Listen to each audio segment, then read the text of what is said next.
Who said banana bread can't be healthy? This version has no maida, no sugar, just pure guilt-free goodness. And it is super soft, moist, and naturally sweetened.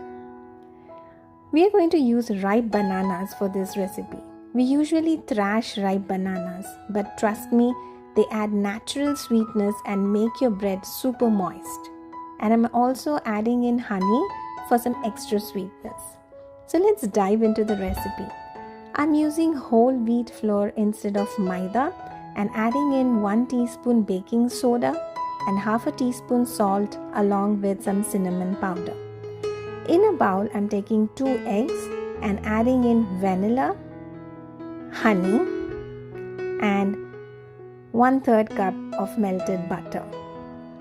This is a 1 bowl recipe, so you can just add everything in and beat it till it's little fluffy and then add in the mashed banana and your dry ingredients and give this all a nice mix. Then I'm adding in some chopped walnuts and raisins and also some chocolate chips. So fold this into the batter and then we are going to pour this into a tin lined with parchment paper. I have already preheated my oven to 180 degrees Celsius and I'm topping this with some extra walnuts and chocolate chips. And we are going to bake this for 25 to 30 minutes and trust me, your home will smell like heaven. So there you have soft, moist and naturally sweetened and completely free of refined flour and sugar.